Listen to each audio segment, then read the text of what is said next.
It's 1963 in Pasadena, California. Marcel Duchamp, the titan of conceptual art, has never had a career retrospective before. Now in his 70s, Duchamp has declared many times before that he's done with the art world anyway. Enter renegade curator Walter Hopps, who convinces Duchamp to lend 114 masterpieces for a blockbuster show at the unassuming Pasadena Museum of Art. Yes, the Pasadena Museum of Art. This is a seismic shift for the burgeoning West Coast art scene.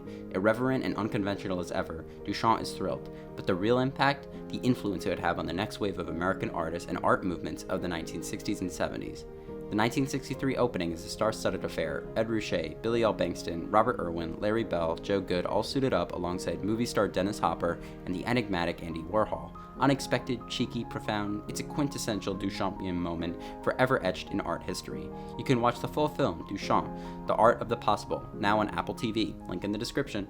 All of the Venice artists, Larry Bell, Billy L. Bankston, Robert Irwin, they were all there in celebration of this artist. Andy Warhol comes out to California to visit the exhibition. Dennis Hopper is at the opening with Duchamp. Richard Hamilton takes the plane with Duchamp from New York to Pasadena to attend the opening. All these young California artists are totally blown away by seeing Duchamp's work in one place for the first time. And it was very impressive to be around this man and just be surrounded by his work. It was like a total involvement.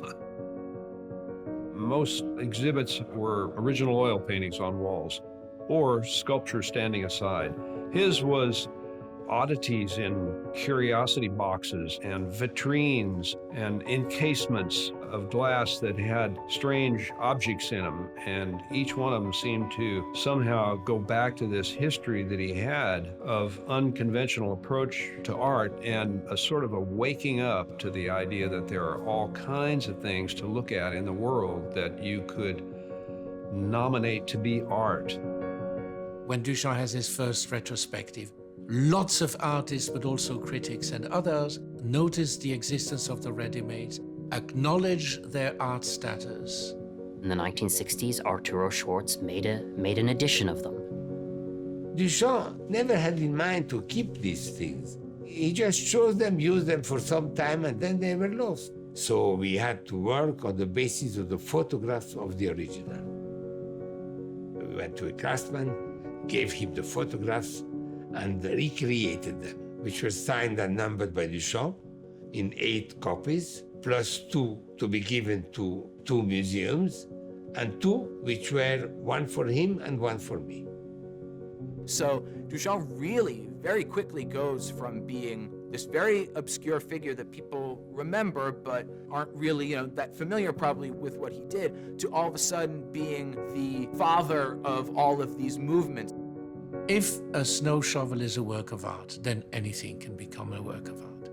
This is the awareness that crystallizes the 60s. And that logic is really at work in the art of the 60s and 70s. Whether it's in Fluxus, whether it's in Joseph Beuys's practice, it's there.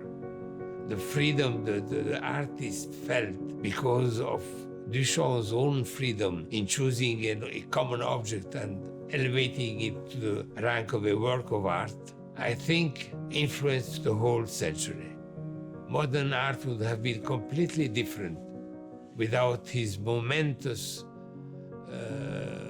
adventure with the common object.